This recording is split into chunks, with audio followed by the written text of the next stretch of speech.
교회 담임하고 계시는 곽상락 목사님 나오실 때 박수로 환영하겠습니다. 예, 반갑습니다. 처음 뵙겠습니다. 한번 인사해 볼까요? 굿모닝. 예, 우리 상대 목사님이 저희 교회 이름을 제가 자꾸 이야기를 들었는데도 옛날 교회 이름을 자꾸 얘기하시더라고요. 울산 참빛교회.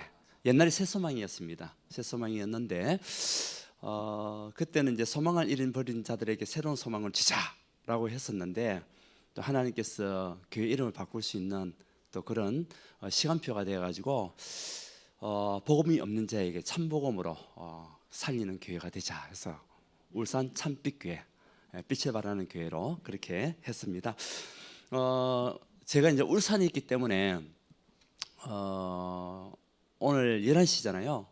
그래서 아침에는 출발하면 안 되겠더라고요. 그래서 어제 저녁에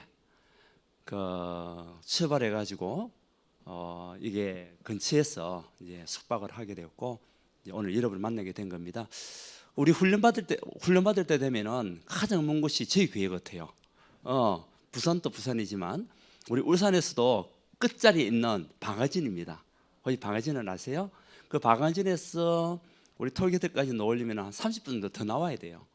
그래서 보면 우리 교회가 가장 훈련 받는데 가장 먼 거리 인천 끝과 끝에서 지금 달려온 겁니다. 대각선으로 쫙 달려왔습니다. 그래도 감사하게도 차가 안 막혀가지고 저녁에 달리니까 일찍 좀 도착을 하게 되었고요. 또 여러분을 만나게 됐는데 아무튼 반갑습니다. 우리 인천 이 동문전도학교, 저는 이제 우리 상대 목사님이 이 동문전도학교를 갔다가 이제 해 나가면서 강사들을 다 섭외를 하거든요. 그래서 굉장히 많은 기도 속에서 이제 준비하고 있기 때문에 저희 상대 목사님께서 어디 가라면은 네 알겠습니다. 무조건 오케이입니다. 오케이고 이제 하다가 또 제가 어떤 일정 때문에 잘 못 가게 되고 아니면 노예 일 때문에 갑자기 일이 생겨가지고 못 가게 되면은 말씀을 드리고 하긴 하는데 될 수 있으면 어디든지 무조건 달려갈 거야. 이제 그런 중심을 가지고 지금 있고요. 우리 오늘 말씀은 요한복음 4장입니다. 34절에서 36절 말씀을 같이 한번 우리 합독하도록 합니다. 요한복음 4장 34절에서 36절 말씀입니다. 요한복음 4장 34절에서 36절 말씀 같이 한번 합독합시다. 시작. 예수께서 이르시되 나의 양식은 나를 보내신 이의 뜻을 행하며 그의 일을 온전히 이루는 이것이니라. 너희는 넉 달이 지나야 추수할 때가 이르겠다 하지 아니하느냐. 그러나 나는 너희에게 이르노니 너희 눈을 들어 밭을 보라. 휘어져 추수하게 되었도다. 그들 장아 이미 삭도 받고 영생에 이르는 열매를 모으나니 이는 뿌리는 자와 거두는 자가 함께 즐거워하게 하려 함이라. 아멘. 우리 인천 번성교회 우리 목사님 정창규 목사님을 제가 알고 있습니다. 어떻게 알게 됐냐? 한 15년 전인가요? 우리 오사카 집회가 있었어요. 그때 캠프 한다고 했었는데 제가 그때 민호 우리 정창규 목사님 계셨던 교회 캠프 팀장으로 갔었어요. 15년 전인가 아마 그렇게 된 것 같아요. 그것이 이제 인연이 돼가지고 이제 만나면 항상 인사드리고 이제 이렇게 했던 기억이 있는데 또 이렇게 여러분들을 만나게 되니까 우리 만남은 우연이 아니야. 그것은 하나님의 계획이었어. 저와 이런 만남도 하나님의 계획입니다. 우리 오늘 말씀을 통해 가지고 가장 중요한 것은 뭐냐? 전도자의 망대입니다. 우리가 하나님께서 무엇으로 우리를 불렀습니까? 전도자로 부른 겁니다.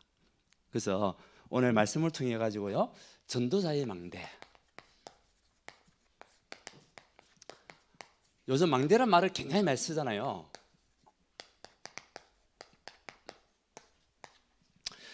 잠언서 18장에 보니까 3절인가요? 여호와의 이름은 견고한 망대라. 우리에게서 가장 큰 그 망대는요, 여호와 이름입니다. 한번 찾아볼까요? 잠언서 18장입니다.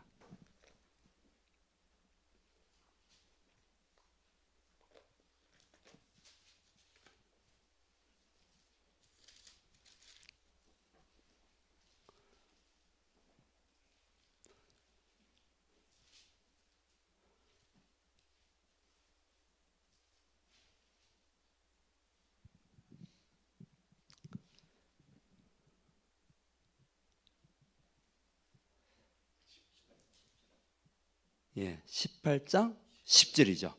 18장 10절에 보게 되면 같이 한번 읽어볼까요? 시작. 여호와의 이름은 금관망대라. 의인은 그리로 달려가서 안전함을 얻느니라. 의인들이 가장 안전한 곳이 어디냐? 여호와 안에 있는 그 망대 속에 있는 겁니다. 그래서 우리가 이 금관망대인 여호와 이름, 이것을 여러분들이 언약으로 붙잡고 간다면, 다시 말하면 그리스도 언약 안에 있으면 그것이 가장 금관망대라는 거죠. 그 안에 있으면은 여러분은 어떻게 되냐? 안전하게 되는 거죠. 그 그리스도 밖에 있으면은 안전이 보장이 될 수가 없습니다. 그래서 하나님은 전도자인 저와 여러분에게 가장 강력한 망대, 그 망대는요 여호와 이름입니다. 그 언약을 붙잡은 하나님의 사람, 그 하나님의 일꾼으로 하나님이 저와 여러분들을 부르셨다는 사실, 이에 대한 확신과 믿음을 가져야 되는데, 그러면 우리에게 주신 그 여호와 이름 안에 있는 최고의 우리가 붙잡은 언약의 망대가 뭐냐? 물론 여호와 이름이 금관망대입니다. 저는 사도행전 1장 1절 3절 8절에 얘기하잖아요. 제게 있어가지고 최고의 망대는요 이것입니다. 천명, 소명, 사명. 이 전도자에게는 무엇이 있어야 되겠냐? 천명이 있어야 돼요.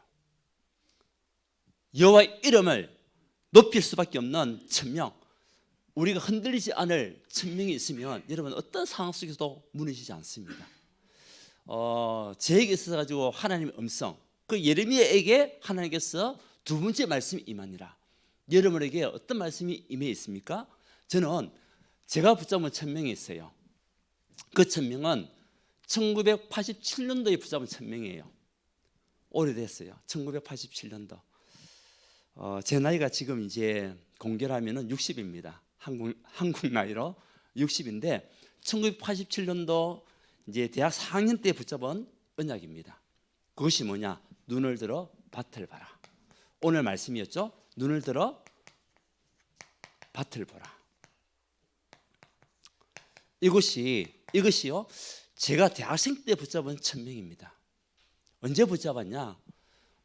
제가 고신척에서 신앙생활을 자라왔던 사람인데요. 1987년도에 전국 SFC 대학생 수련회가 덕평에서 있었어요. 덕평에서 있었는데 그때 주제가 뭐냐? 눈을 들어 밭을 보라. 그것이 주제였습니다. 그때에 고신대학에 있었던 우리 황창기 교수님이라고 이제 그 학교 전체 책임자도 맡으셨고 하셨던 그 분이 주신 그 주제가 뭐냐? 눈을 들어 밭을 봐라. 그러면서 전도와 승기에 대한 메시지를 굉장히 강하게 하더라고요. 저는 불신자 가정에서 있다가 늦게 어떻게 보면은 신앙생활 했던 사람 중에 한 사람인데 고3 때 친구 따라서 교회 나왔고, 그러다가 이제 대학생 때 좀 열심히 했던 것 같아요. 그때 이제 불이 좀 타 있는 그 상태에서 그런 가운데 수련회 가가지고 붙잡은 그 언약의 메시지가 뭐냐? 눈을 들어 밭을 보라. 그러면서 전도와 승기에 대한 그 메시지를 하는데 그때 하나님께서 저에게 감동을 주신 것 같아요. 그때 붙잡았던 1980년대를 붙잡았던 그 메시지가 지금도 저에게는 생생하고, 그 당시에 이제 이 기둥을 씌워가지고 철사로 눈을 들어 밭을 보라는 그런 큰 기둥을 만들어서 이제 캠파이를 하는 겁니다. 캠파이를 하는데 그 철사에다가 무엇을 묶냐? 헝겊들을 막 묶어주는 거죠. 소미나 헝겊들을. 그래가지고 불을 붙이면 어떻게 됩니까? 눈을 들어 밭을 보라는 그 불이요 확 타오르는 거예요. 그때 그 상황이 지금도 생생해요. 벌써 수십 년이 지났는데도 그때 그 상황이 어제 같은 그 느낌이 들어요. 그래서 그때 붙잡았던 말씀이 눈을 들어 밭아보라. 하나님 결단하겠습니다. 전도와 선교 위해서 하나님 제가 살겠습니다. 그래서 앞으로 목회자가 되든지 선교사가 되든지 어떤 방법으로든 하나님의 나라를 위하여 전도와 선교를 위해서 살겠습니다. 그렇게 결단하는 시간이 1987년도 눈을 들어 밭을 보라. 지금도 제게는 생생한 천명입니다. 여러분에게도 하나님의 음성이 들릴 수 있는 천명이 있어야 됩니다. 여러분을 많이 붙잡은 천명들 다 다를 수 있잖아요. 다 다를 수 있잖아요. 그래서 이 천명은 절대 변하지 않는 저희 천명입니다. 죽을 때까지 제가 붙잡은 천명이에요. 하나님 음성, 눈을 들어 밭을 보라. 지금 추수할 것은 너무 많은데 일꾼이 없어가지고 죽어가고 있는 그 밭을 보라. 그러면 전도와 선교, 이에 대한 한을 가지게 되었고, 두 번째는 예수가 곧 그리스도다. 신앙생활 하면서 예수 그리스도는 알았지만 예수가 곧 그리스도다, 이것을 몰란 거죠. 그 신앙생활 하면서도 이 대학생 때도 예수 그리스도는 했지만 예수가 곧 그리스도다, 구원자요 기름 부은 자라는 그 사실을 잘 몰랐어요. 그런데 이 복음을 만나고 난 이후에 언제 만났냐? 저는 다른 분보다도 굉장히 많이 늦게 이 다락방에 들어왔거든요. 1999년도에 들어와 가지고 그래서 이때 이제 결단하고 신학교로 가면 되는데 가정 형편이 어렵다 보니까 신학교로 바로 가지 않고 직장 생활을 했습니다. 한 10몇 년 동안 직장 생활을 하다가 하나님의 이끌림에 의해 가지고 이제는 결단하여 이제 신학교를 가는 그 상황이 됐는데요. 그것은 나중에 이야기해드리고, 그러면서도 신학생활 하면서도 예수가 곧 그리스도다, 이거 사실 몰랐거든요. 근데 이제 학교 다니면서 알게 된 거예요. 신학원을 다니면서. 그러니까 우리 연구원이라 얘기했죠. 그 총회 신학 연구원이 그 당시 RTS가 아니고, 그때 다니면서 예수가 그리스도가 나의 그리스도, 나의 예수, 그것이 이제 믿어지기 시작하는 거예요. 그래서 지금은 예수가 곧 그리스도라는 언약이 절대 흔들리지 않는 제 믿음이죠. 여러분은 그 예수가 여러분과 무슨 상관이 있습니까? 나와 무슨 상관이 있습니까? 나에게 그리스도가 맞습니까? 거기에 대한 결단이 돼야 됩니다. 우리 아이들도 예수 그리스도 이야기 많이 합니다. 그런데 그 그리스도가 너와 무슨 상관이 있냐? 너에게 어떤 존재냐? 너에게 어떤 길이냐? 그걸 모르고 우리가 예수 그리스도, 예수가 그리스도, 나와 상관없는 그리스도는 아니거든요. 그래서 여기에 대한 믿음의 결단을 통한 천명. 그러면서 하나 더, 너는 누구냐? 너는 하나님의 자존심이야. 루 목사님을 통해서 붙잡은 언약이, 여러분은 누굽니까? 여러분 하나님 자존심입니다. 아무도 아멘 안 하시네. 여러분 누굽니까? 하나님 자존심이에요. 한번 축복합시다. 당신은 하나님의 자존심입니다. 이것이요 가슴을 치는 거예요. 너는 비록 연약하게 보이지만, 연약한 상이 있다 하더라도 너는 하나님 자존심이야. 그런데 그 언약 붙잡았는데요, 문제 오니까 힘이 나더라고요. 내가 이 문제 때문에 무너지면 되겠냐? 하나님 자존심인데. 내가 이것 때문에 흔들리면 되겠냐? 하나님 자존심인데. 내가 흔들리면 하나님 자존심이 흔들리는 거 아니냐? 내가 무너지면 하나님 자존심이 무너지는 거 아니냐? 그래서 저는 이것을요 저희 평생의 천명으로 붙잡고 있어요. 그러면서 주신 말씀이, 지금 저는요, 너는 하나님 자존심이요 전도자의 자존심이야. 우리 전도자, 최고의 전도자가 누굽니까? 루 목사님. 우리 루 목사님 자존심입니다. 우리 RTS 출신들은 루 목사님 자존심입니다. 그냥 붙잡아야 돼요. 그렇지 않으면 문제와 사건 속에 우리는 무너질 수밖에 없어요. 근데 하나님 자존심이라는 언약을 붙잡으니까 누구 앞에 서든지 무엇으로 씁니까? 하나님 자존심으로 쓰는 거예요. 누구 앞에 서든지. 두려울 것도 없고 떨릴 것도 없고. 왜? 하나님 자존심으로 쓰니까. 여러분들은 하나님 자존심입니다. 여러분 신앙생활 할 때도 하나님 자존심으로 신앙생활 하십시오. 이것 때문에 흔들리고 저것 때문에 흔들리고 하지 말고, 현실 때문에 흔들리는 거, 사람 소리 때문에 흔들리지 말고 하나님 자존심으로 믿음 생활 해야 돼요.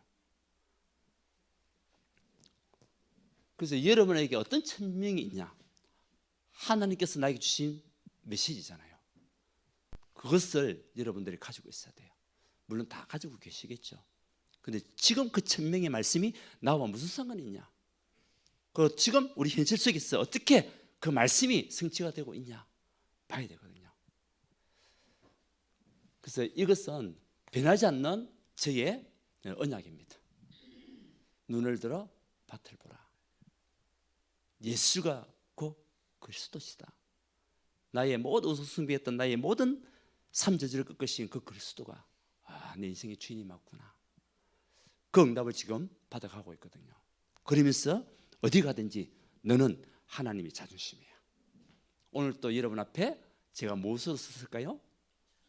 하나님 자존심으로 쓴 겁니다. 예. 여러분 나를 어떻게 판단하든 상관없어요. 어떻게 보든 상관없어요. 나는 하나님 자존심으로 쓴 겁니다. 자, 그러면서 뭐죠? 우리에게 소명이 있어야 돼요. 소명을 붙잡아야 돼요. 제가 가장 좋아하는 그 성경 구절이요, 다른 게 아닙니다. 이사야서 43장 1절이에요. 내가 너를 지명하여 불렀나니 너는 내 것이다. 이 말씀이 얼마나 좋은지요.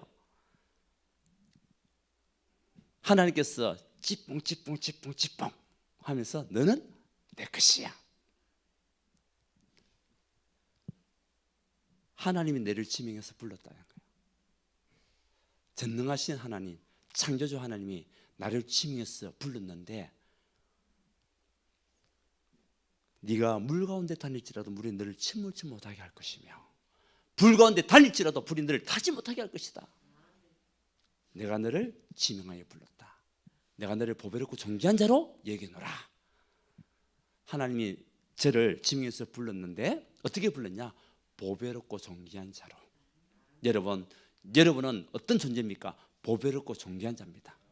하나님 보실 때는 보배롭고 존귀한 자예요. 사람들은 판단할 때는 어떻게 볼지 모르지만 그거는 틀린 겁니다. 하나님 보실 때, 우리를 볼 때에, 나를 볼 때에 보배롭고 존귀한 자로 한번 축복합시다. 당신은 보배롭고 존귀한 자입니다.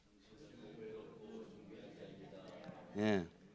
나에게 조금 해를 줘도 하나님 택한 사람이 맞다면 그 사람이 보배롭고 존귀한 자입니다. 그렇죠?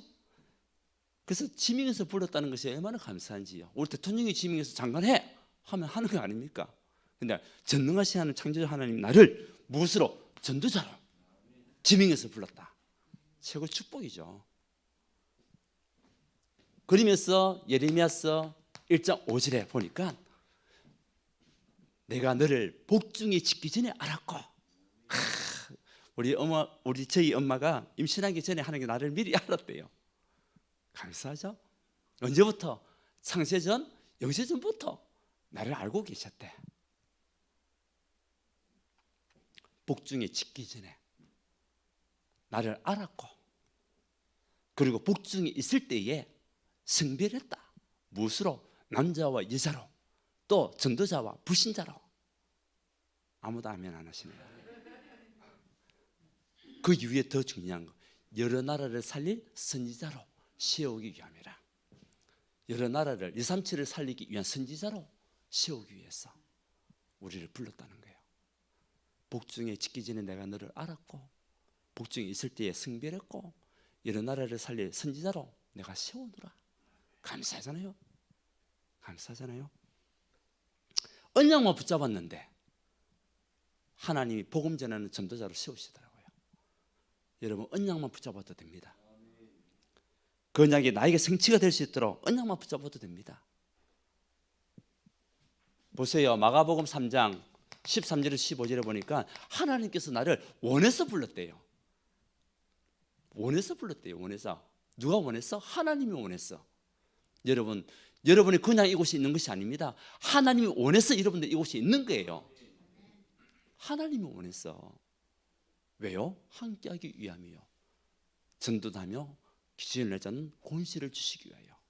하나님 여러분과 함께하는, 동행하는 게 너무 좋아가지고, 여러분 함께하는 것이 너무 좋으셔가지고 우리를 원해서 불렀고, 이제 나가서 전도할 때마다 하나님께서 생명 살리는 우리에게 증거 주시고, 흑암이 권세를 꺾을 그 권세를, 권능을 우리에게 주셨고, 감사하잖아요.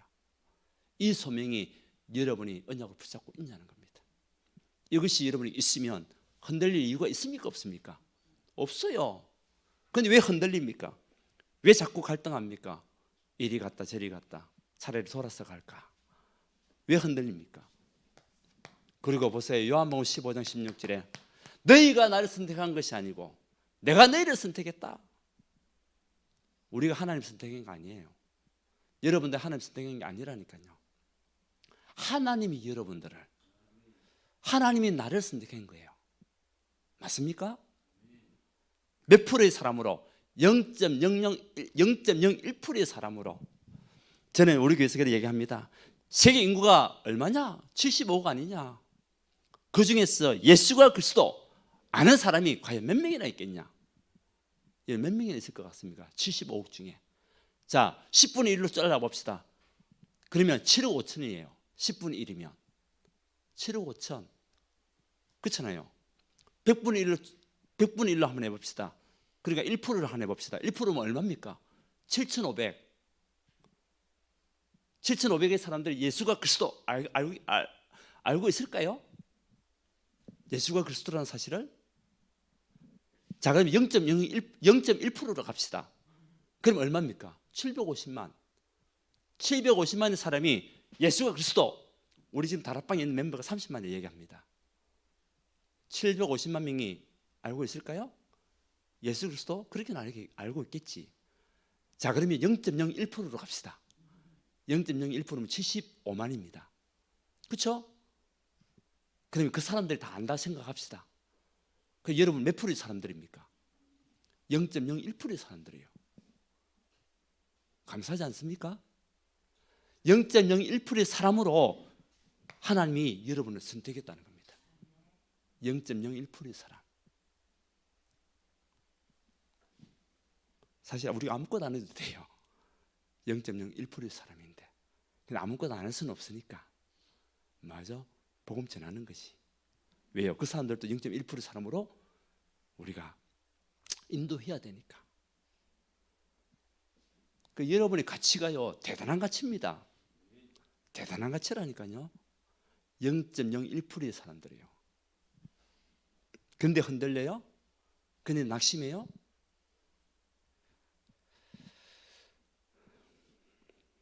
자, 이제 제가 1000명을 붙잡고 이제 소명. 이것은 저의 영원한 언약으로 지금 붙잡고 있고요. 그러는 가운데 직장생활하고 12년 동안 직장생활을 하다가 하나님께서 두 손 두 발 다 들게 하셔가지고 이제 신학교로 가게 되는 겁니다. 하나님이 저를 이제 신학교로 부르셨어요. 지금 이것은요 저의 인생 스토리입니다. 여러분에게도 뭐가 있어야 되냐? 인생 스토리가 있어야 돼요. 그렇죠? 복음 안에 있는 인생 스토리가 있어야 됩니다. 제 첫 번째 인생 스토리. 자, 그다음에 소명. 이제는 12년 동안 직장생활을 하다가 사실은 이때 하나님 앞에 결단을 했는데 가정 형편이 어렵다 보니까 제가 직장생활을 해야 했어요. 그래서 가정에 도움을 좀 주기도 하고 그러면서 이제 결혼을 하게 되었고 집사람을 만나게 됐는데 결혼하고 난 뒤에 또 우리 집사람을 만났을 때도 결혼하기 전에도 계속 걸리는 거예요. 뭐가 걸리냐? 눈을 들어 밭을 보라. 이 메시지가 나에게 계속 걸리는 거예요. 그래가지고 집사람이 물어봤습니다. 내가 하나님 앞에 결단했던 것이 있다.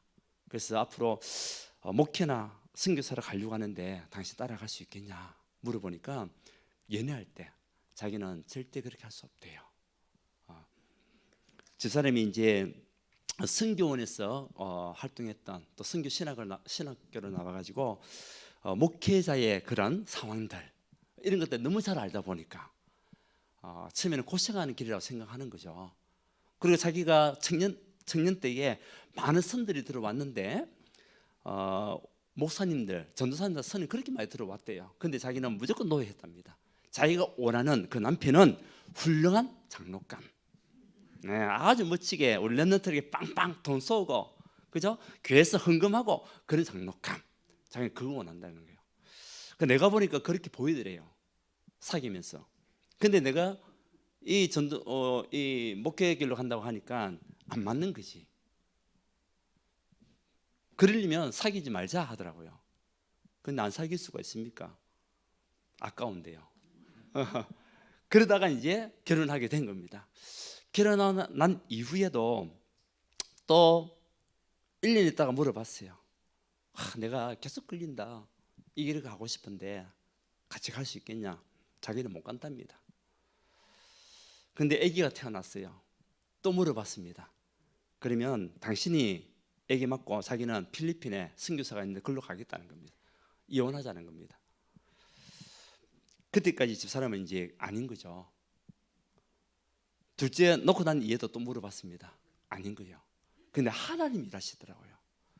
하나님께서 저도 직장생활을 하면서도 참 잘 나갔거든요. 또 한 열심히 했기 때문에 혹시 아시는 분도 계실 거예요. 옛날에 두리두리라는 학습지 혹시 아세요? 그때 제가 전체 부산 책임자였고 전국 지사를 관리하고 있었던 그런 책임자로 있었어요. 그때 한때 참 잘 나갔습니다. 신기한 한글나라가 두리두리에서 나온 거예요. 신기한 한글나라 아시죠? 그 신기한 한글나라가 모태가 제가 근무했던 두리두리라는 그 회사의 직원이 나와가지고 그 신기한 한글나라를 만들었는데 그거는 이제 대박 터졌고 우리는 강구에서 이제 무너진 거죠. 얼마만큼 열심히 했냐? 우리 두리두리 직원들이 1,000명 이상이 됐는데 그때 일반 평사원이 2단계를 뛰는 사람은 2사람밖에 없었어요. 한 사람은 회장님, 비서. 한 사람은 누굴 것 같습니까? 네, 접니다. 그만큼 열심히 했다는 거예요. 그러니까 일하는 것이 얼마나 재밌는지 몰라요.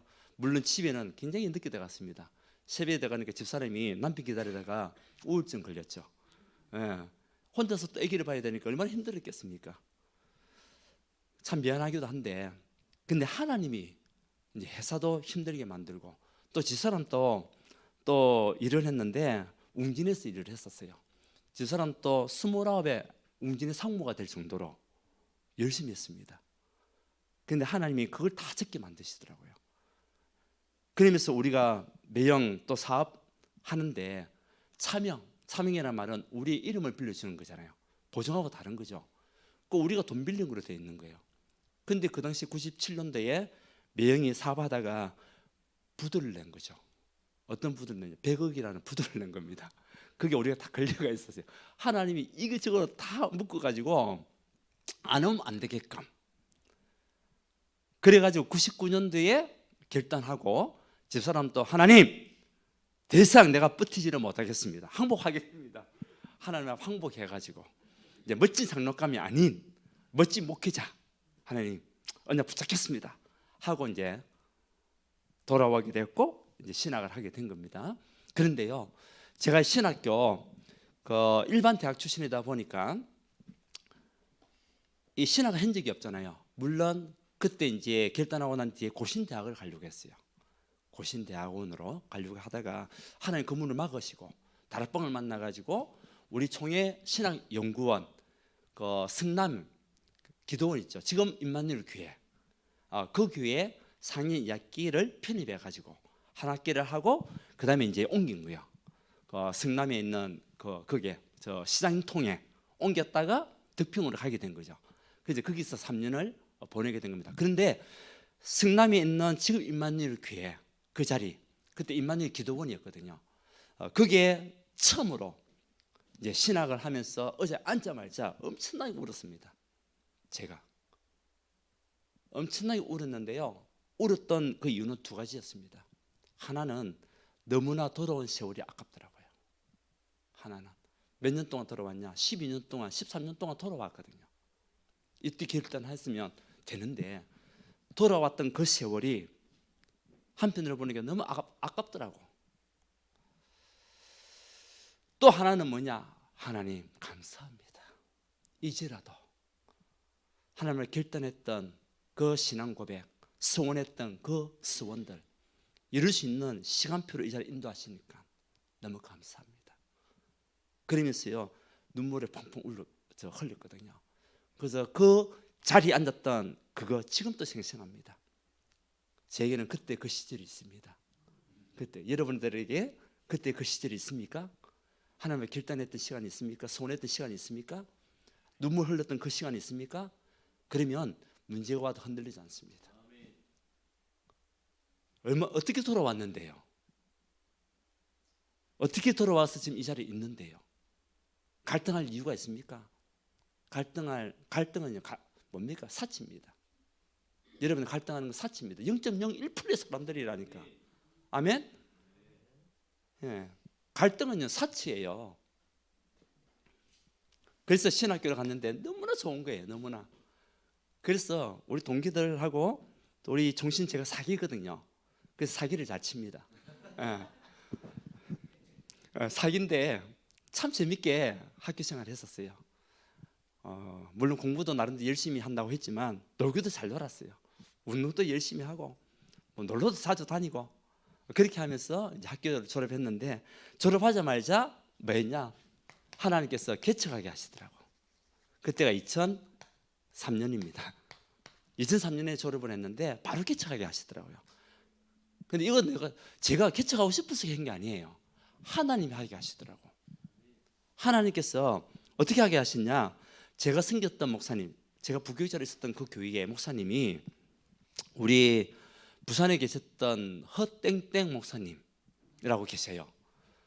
그 목사님하고 너무너무 친해가지고 다락방에 대한 비판적인 시각을 가지고 나가게 된 거예요.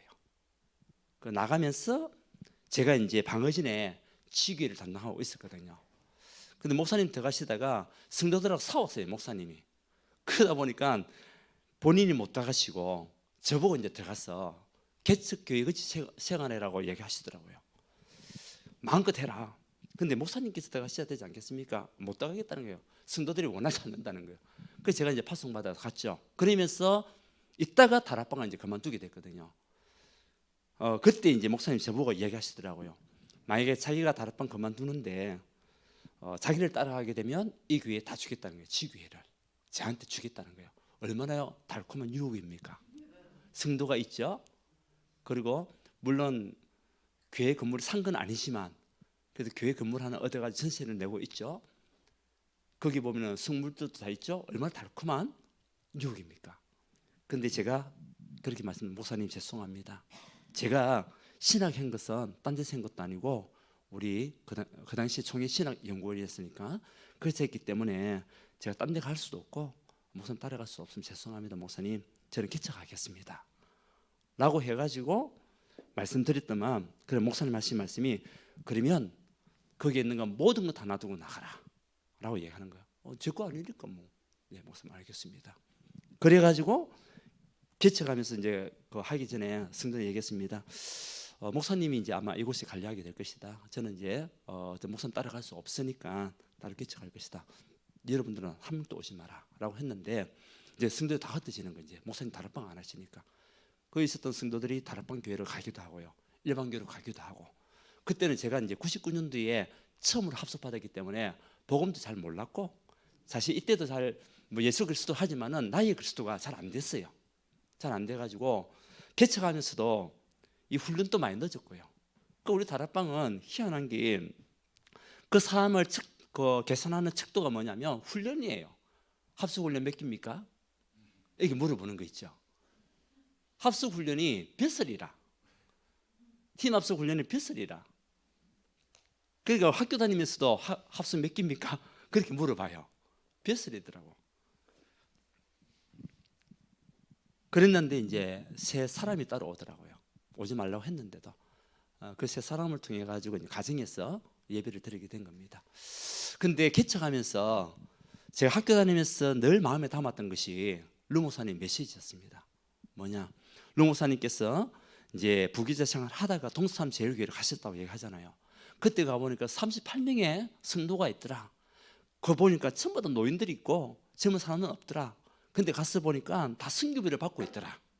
후원을 받고 있더라. 그래서 가자마자 한 것이 뭐냐? 후원을 끊으라. 그리고 우리 교회가 후원받는 교회가 되면 되겠냐? 선교하는 교회가 돼야지. 여러분 들어보셨어요? 그 메시지가 제게 딱 꽂히는 거 있죠. 학교 다니면서도. 그래서 야 멋져 보이는 거예요. 진짜 멋져 보이더라고. 야 나도 만약에 개척하게 된다면 목회를 하게 된다면 야 저렇게 해야 되겠다. 그런 마음이 생기더라고요. 근데 제가 뭐 했습니까? 저 상관없이 개척을 하게 된 겁니다. 가정에서부터 시작해가지고 이제 한 달 만에 한 3주 만에 건물을 얻어가지고 이제 건물에서 하게 됐는데 그때 우리 성도들한테 얘기했습니다. 우리 교회는 절대 후원받지 않는다. 없으면 안 모으면 되고 없으면 하나님 앞에 엎드리면 되고 그래가지고 이제 시작하게 된 거죠. 근데 우리 부산노회에 계시는 목사님이 개척하니까 얼마나 힘듭니까? 전화가 왔어요. 그때 전도사님 좀 친분이 있다 보니까 개척한다고 얘기 들었는데 교회에서 좀 후원하면 안 되겠냐고, 도와주면 안 되겠냐고 그 물어보더라고요.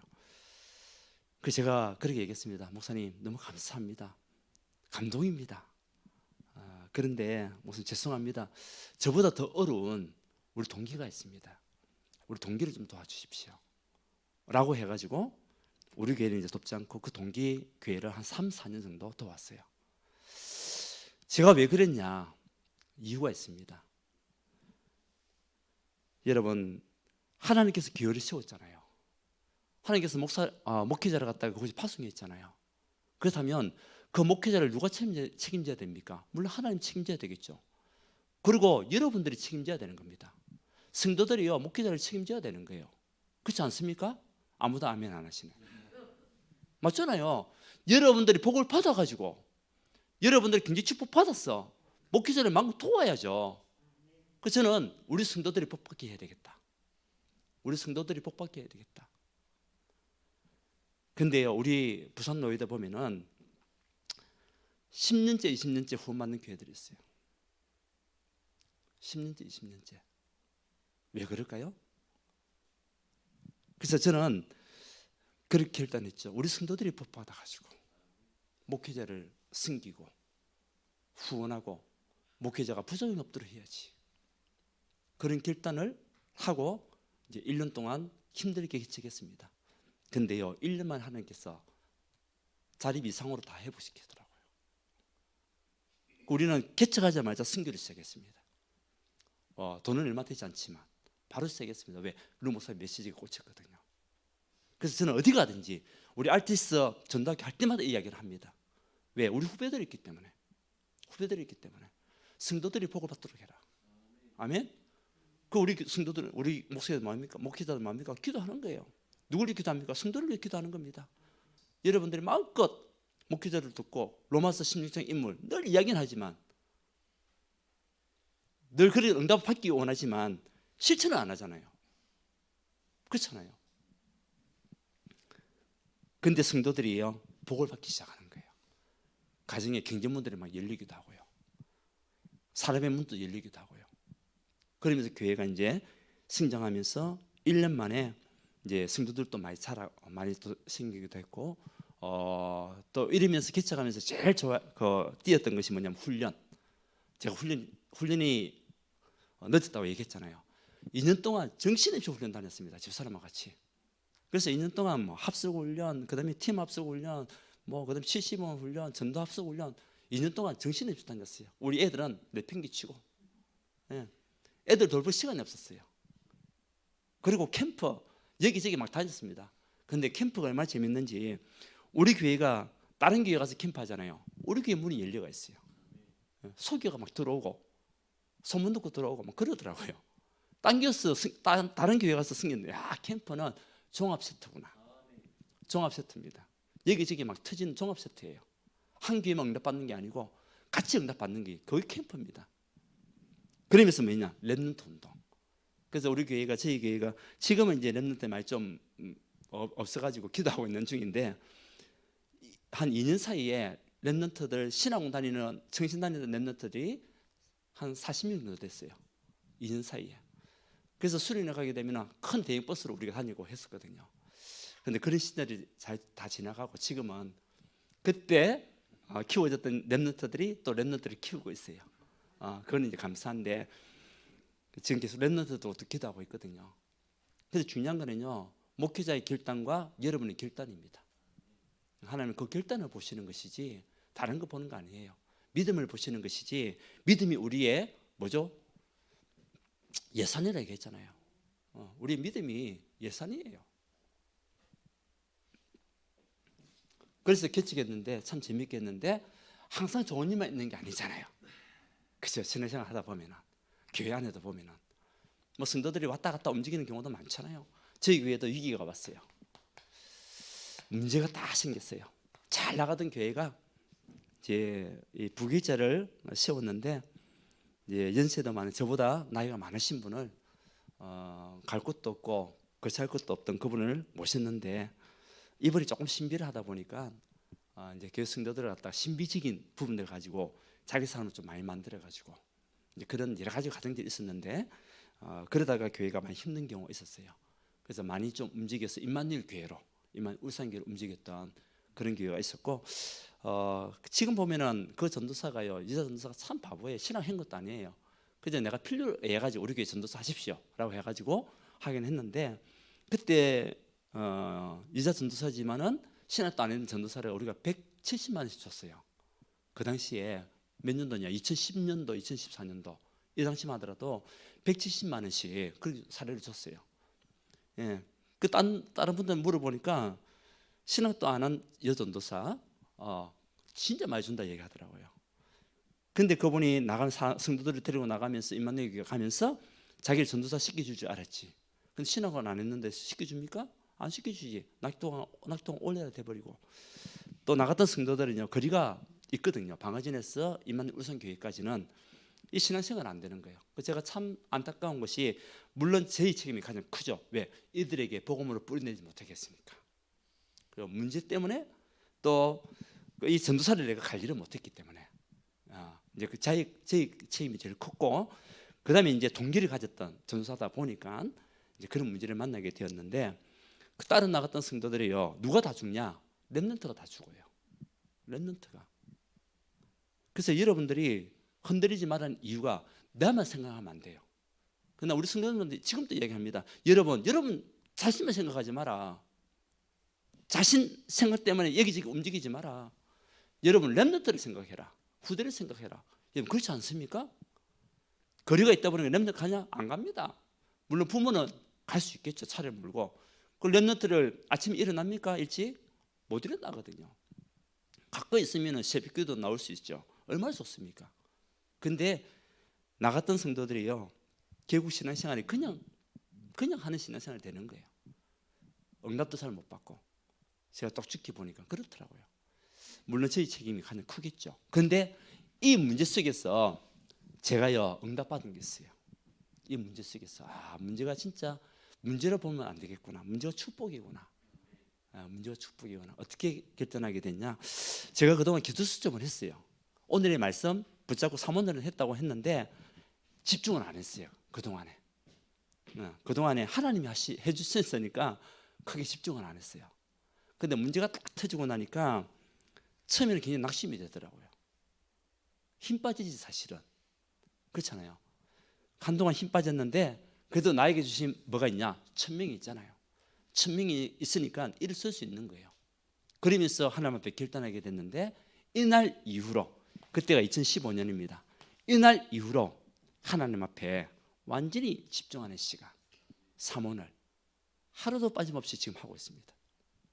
그때는 근성으로 그냥 했거든요. 빠질 때도 많았고 그냥 뭐 아무것도 생각 없이 다닐 때도 많았고 근데 이날 이후로 다윗이 이날 이후로 성령에 충만한 자가 된 것 같이 하나님 영에 감동된 것 같이 제게도 이 문제였지만 그날 이후로 하나님이 저에게 말씀에 집중하고 올인할 수 있는 응답을 주시더라고요. 그것이 지금 저희 가장 큰 축복이고 그러면서 지금 있는 성도들이 그 당시에는 신앙생활을 별로였던 성도들이 지금 이제 믿음이 자라가지고 오히려 이 사람들이 교회를 살리는 일꾼들이 돼버렸어요. 하나님 그렇게 또 세대 교체를 하시더라고요. 그러면서 그 지금 있는 성도들이요 만약 같이 사모늘 팀들 있잖아요. 매일매일 같이 사모늘 같이 올리는 겁니다. 같이 소통하는 겁니다. 영적 힘을 얻고 그게 감사하잖아요. 그래서 우리 어떤 상황 속에서도 어떤 문제 속에서도 믿음의 결단을 하면 하나님이 이루고 가신다. 걱정할 거 없습니다. 사실 하나님이 하셔야 되잖아요. 우리가 무슨 능력이 있습니까? 우리에게 무슨 힘이 있습니까? 아무것도 없잖아요. 하나님께서 힘 주셔서 하는 것이지 하나님께서 능력 주셔서 우리가 하는 것이지 그렇잖아요. 그런데 변하지 않는 언약 이것이 있으면 언제든지 일을 쓸 수가 있어요. 그래서 지금은 이제 제2의 우리 교회가 다시 성장할 수 있는 그런 마음의 중심을 가지고 기도하고 있고요. 오늘 이 교회에 딱 오면서 건물이 있길래 너무나 부러웠습니다. 아직까지 제가 개척한 지는 좀 됐지만은 저희 교회 건물이 없어요. 그래서 건물을 구하려고 2년 전에 알아봤었는데 이제 금액이 좀 차이가 있어가지고 못하고 지금 있는 교회에 리모델링을 해가지고 지금 쓰고 있거든요. 한 120평 정도 되는 건물을 갖다가 리모델링 해가지고 2층, 3층 60평씩 60평씩 쓰고 있습니다. 있는데 리모델링은 참 잘했어요. 그래도 제2의 또 우리 교회가 건축을 두고 기도하고 있고요. 제2의 또 렘넌트 운동과 함께 승장하는 교회로 지금 기도하고 있습니다. 여러분 기도를 많이 해주시기 바랍니다. 자, 그러면서 사명입니다. 사명은 뭐냐? 제가 언약을 붙잡고요 하나님 앞에 기도했습니다. 하나님, 그 당시에 개척하면서 5대양 6대주 그때 237이 안 나왔잖아요. 237 안 됐었잖아요. 그래서 그때 기도 제목은 하나님 5대양 6대주 마음껏 복음운동하는 하나님의 사람이 되게 해달라고, 전도자가 되게 해달라고 그렇게 기도를 했습니다. 5대양 6대주 전 세계잖아요. 지금은 이제 237 류목사님 237을 하잖아요. 5천 종족. 그런데 이 사명을 가지고 기도했는데 지금 돌아서 보니까 하나님께서 많은 나라를 다니게 하셨어요. 복음을 전할 수 있도록. 저희 능력도 아니고 저희 힘도 아닌 하나님께서 또 할 수 있는 은혜 주셔가지고 우리가 마음만 있다 해가지고 되는 게 아니잖아요. 세계를 다니기 위해서는 경제가 있어야 되잖아요. 그리고 건강도 해야 되잖아요. 시간도 여유가 있어야 되잖아요. 그래야 할 수 있는 거잖아요. 그런데 하나님이 하게 하시더라고요. 우리 정상규 목사님 보면 참 대단하세요. 참 대단, 열정도 좋으시고 그때 제가 처음 만났지만은 열정도 좋으시고 지금도 1년이 넘으시다 얘기하는데 지금도 일본에서 선교 활동 하시는 거, 야, 보통 사람이 할 수 있는 게 아니거든요. 뭡니까? 세계복음을 가슴에 품고 있는 거 아닙니까? 그죠? 또 여러분들이 기도 배경이 다 됐잖아요. 그러니까 힘 얻어 하시는 거지. 여러분이 기도에 의해서 5대양 6대주 하나님께서 20몇 군데를 다니시는 응답을 주시더라고요. 그래서 우리 RT에서 출신들도 그렇고 여러분들도 전도와 선교 언약 붙잡고 기도하셔야 됩니다. 마음껏 목사님이 선교 활동할 수 있도록 여러분들이 기도 배경이 되셔야 되고 또 물질의 배경이 되셔야 됩니다. 그래야 다닐 수 있습니다. 우리가 가면은 그냥 갔다 옵니까? 아니에요. 헌금하고 오잖아요. 그 헌금할 수 있는 경제가 있어야죠. 그렇잖아요. 근데 하나님 그렇게 하시더라고요. 그래서 5대양 6대주 가슴이 뛰어야 되거든요. 237 생각하면 가슴이 뛰어야 됩니다. 어떤 초등학생이 학교에서 숙제를 받아왔어요. 선생님 숙제를 내줬어요. 어떤 숙제를 내줬냐? 5대양 6대주에 대해서 조사해 온나 라는 숙제를 내준 거예요. 근데 아이가 5대양 6대주가 뭔지 모르니까 고민하고 있는데 옆에 있는 할아버지가 얘기하는 거예요. 얘야, 왜? 무슨 고민거리가 있어? 그러니까 아이가 학교에서 숙제를 내줬는데 자기가 모르겠다는 거예요. 무슨 숙제야? 5대양 6대주라는 숙제를 해오라는 거죠. 그래 이 할아버지가 보면 어이구 그거 내가 너무 잘 알지. 나는 이것만 생각하면 가슴이 뛰어. 얘기하는 거예요. 그러면 할아버지 내 받아 적을게요. 한번 얘기해 주세요. 자, 5대양 받아 적어라. 5대양. 첫 번째 김양, 2양, 5양, 최양. 박양이다. 5대양. 가슴이 뛴대요. 6대주 뭐냐? 받아 적어라. 소주, 맥주, 양주. 이래가지고 했는데 이 아이가 학교 갔어요. 선생님한테 혼나게 야단맞고 간 거 있죠. 그래 집에 와서 얘기합니다. 할아버지 엉터리 가르쳐줘가지고 선생님한테 혼났잖아요. 아닌데? 맞는데? 보자 뭐가 틀렸는가 보자. 아, 맥주가 아니고 막걸리인가 보다. 그랬다는 거 아닙니까? 그 할아버지는요 그것만 생각하면 가슴이 뛴대요. 여러분 무엇으로 가슴이 뜁니까? 237 가슴이 뛰어야 됩니다. 5대양 6대주 가슴이 뛰어야 됩니다. 그렇잖아요.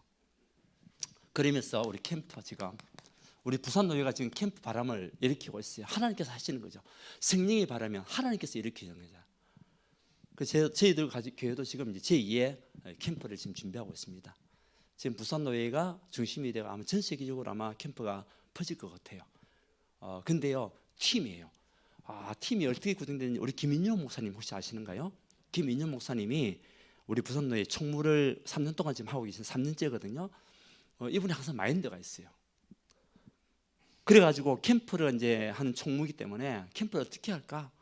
이제 기도 속에서 자기 혼자 살 수 없으니까 누굴 끌어들이냐? 강상문 목사를 활용해야 되겠다.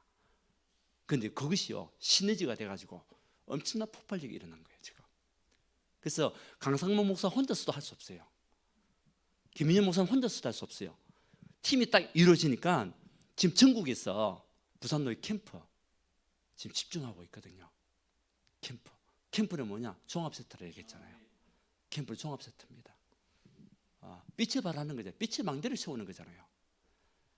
우리가 전도자이기 때문에 전도자의 망대를 가지고 빛의 망대를 세우는 거거든요.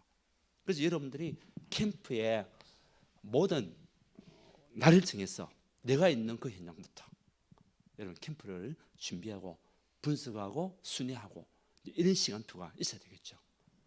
앞으로는 캠프하는 그 캠프의 축복을 누리는 교회들이요 성장할 수밖에 없어요. 왜? 하나님이 원하시는 길이기 때문에. 그리고 저희 교회가 또 렘넌트, 우리 울산이 지금 렘넌트 데이 준비하고 있습니다. 우리 울산은요 목회자들이 너무나 단합이 잘 돼요. 그리고 우리 부산노예도 목회자들이요 너무나 단합이 잘 돼가지고 뭐 이거 하자면 다 같이 힘 모으고 하거든요. 우리 울산 자치의 렘넌트 데이 지금 금토일 시대 지금 따로 준비하고 있거든요. 아마 큰 역할을 할 수 있는 그런 렘넌트 데이가 아닌가. 앞으로 우리 후대들이 일어나야 되니까 후대들이 살아야 미래가 있는 겁니다. 여러분 교회도 마찬가지입니다. 후대가 있어야 교회 미래가 있는 거예요. 그렇잖아요. 그렇다면 렘넌트의 생을 걸어야 되거든요. 저도 제2의 렘넌트의 생을 걸고 지금 이제 하고 있고요. 그리고 저희 교회가 가장 강조하는 것이 뭐죠? 헌금 말은 이야기 안 합니다. 딱 신년이 됐을 때 이야기합니다. 헌금은요 뭡니까? 여러분의 믿음이에요. 그죠? 헌금은 저는 최고의 우리가 누릴 수 있는 최고의 저축이 뭐냐? 헌금이다 라고 생각합니다. 저에게는 헌금 종류가 너무나 많아요. 11조, 감사, 주일은 당연한 거고 건축, 선교 당연한 겁니다. 그리고 훈련 선교라고 있어요. 훈련 선교. 그 선교는 뭐냐? 제가 훈련 다닐 때에 일반 재정에서 빼지 않습니다. 훈련 다닐 때에 목적 헌금이잖아요. 그 훈련 선교 가지고 다녀요. 그리고 문서 선교는 이제 우리가 막 문서 아니면 신문에 우리 교회 막 나오고 하잖아요. 그때 이제 문서 선교 지출하는 거고요. 해외 강의 선교라고 했어요. 우리는 전체적인 재정에는 절대 손 안 댑니다. 해외 강의 선교라는 목적 헌금을 가지고 있어요. 그래서 제가 해외 갈 때마다 그 경비를 가지고 가는 거예요. 그러니까 전체적인 재정은요 그대로 있는 거예요. 그런데 이런 구분이 없으면은 목사님이 해외 갈 때마다 맨날 교회 재정 가지고 움직이는 것이 보이잖아요. 그래서 성도들이 시험 들죠. 우리 목사님은 교회 재정도 어려운데 왜 그거 가지고 나가냐? 그런데 목적 헌금을 두고 구분시켜 가지고 이렇게 헌금을 하니까 이쪽도 남고 이쪽도 남아요. 왜? 이런 것들이 없으면 성도들은요 그냥 한번 교회에 헌금하고 마는 거죠. 근데 목적 헌금이 있으니까 마음에 있는 사람들은 목적 헌금을 다 하게 돼 있어요. 그것도 RTS 우리 헌금, 동문 헌금. 우리 목사님들 있잖아요. 필히 정하십시오. 교회 안에 RTS 동문 헌금을 하십시오. 그래서 우리 RTS에서 훈련을 하잖아요. RTS 데이, 세계 대회라는 이런 거 하잖아요. 그거 할 때에 여러분들 교회가 재정 후원을 해야 됩니다. 아멘 좀 하십시오. 그래서 성도들한테 얘기해야 됩니다. 우리 정체성이 뭡니까? RTS 출신 아닙니까? 그러면 RTS 행사할 때마다 헌금 해야 됩니다. 저희 교회는 그렇게 하고 있습니다. 그 성도들 그래야 성도들 기도하잖아요. 무엇을 두고? RTS를 두고 기도하지 않습니까? 그래서 꼭 책정한 제가 갈 때마다 이렇게 얘기하는데도 우리 RTS 이 훈련 하잖아요. 세계대 하잖아요. 근데 우리 누가 담당하고 우리 정동원 목사님 담당하고 계시구나. 이제 헌금을 그 받은 걸 갖다가 딱 보면은 몇 개가 안 돼요. 마음에 안 담았다는 거지. 마음에 안 담았다는 거지.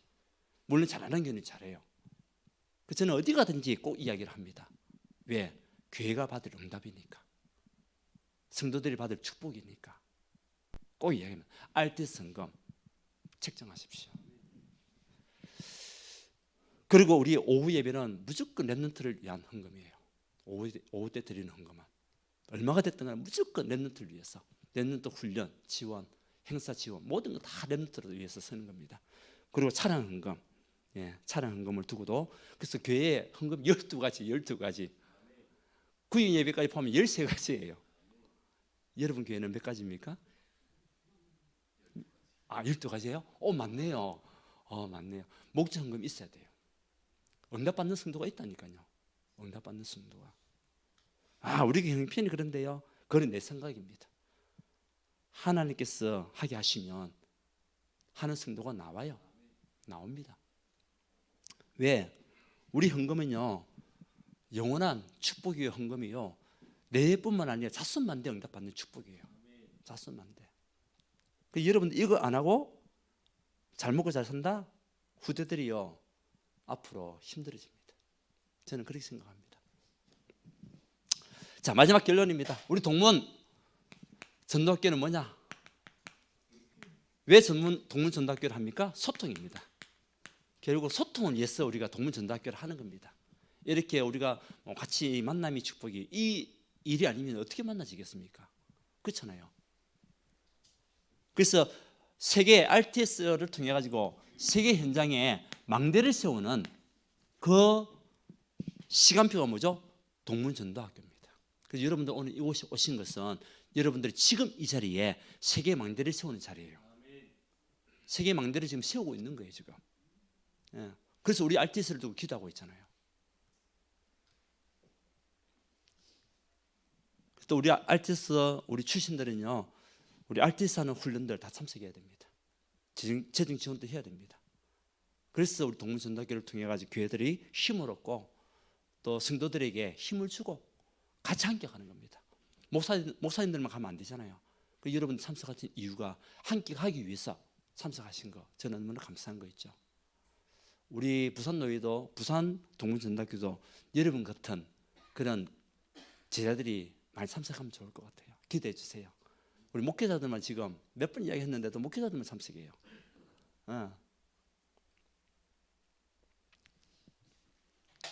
여러분들이 최고의 전도자입니다.